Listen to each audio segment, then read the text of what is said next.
Mēdz sacīt, ka skolā apgūst valodas pareizumu, augstskolā apgūst valodas meistarības līmeni.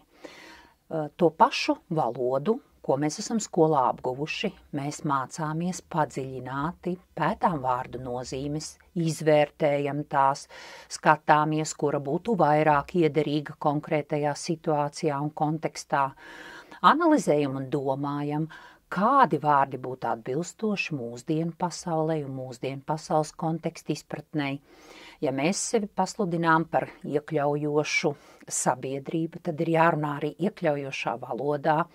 Mēs varētu augstskolā noteikti, un mēs to arī darām, vērtēt, kuri vārdi lec ārā no konteksta, kuri neiederas, kuri nav iekļaujoši. Skatāmies un pētām gan dažādos rakstos, gan grāmatās, gan arī pārsvarā praktiskos darbus žurnālistu valodā.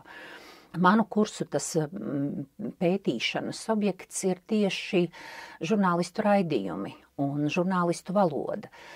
Augstskolā mēs mācāmies, kā amata brāļi to lieto un kā mēs, kas tur ir labs, kas tur ir slikts, kā mēs to varētu darīt vēl arī citādi.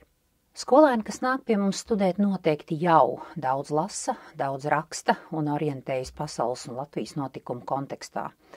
Tieši šī sava pieredzes bagāža noteikti būtu vēl jābagātina, noteikti būtu vēl jāpilnīgo.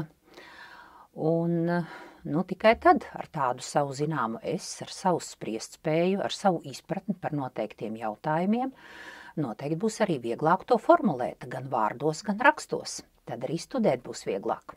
Rakstīt vajadzēs vienmēr. Mākslīgais intelekts mūsu vietā to nedarīs. Mēs varam pamācīt mākslīgo intelektu, kā to darīt, un to mēs arī tā varam nākotnē ieprogrammēt.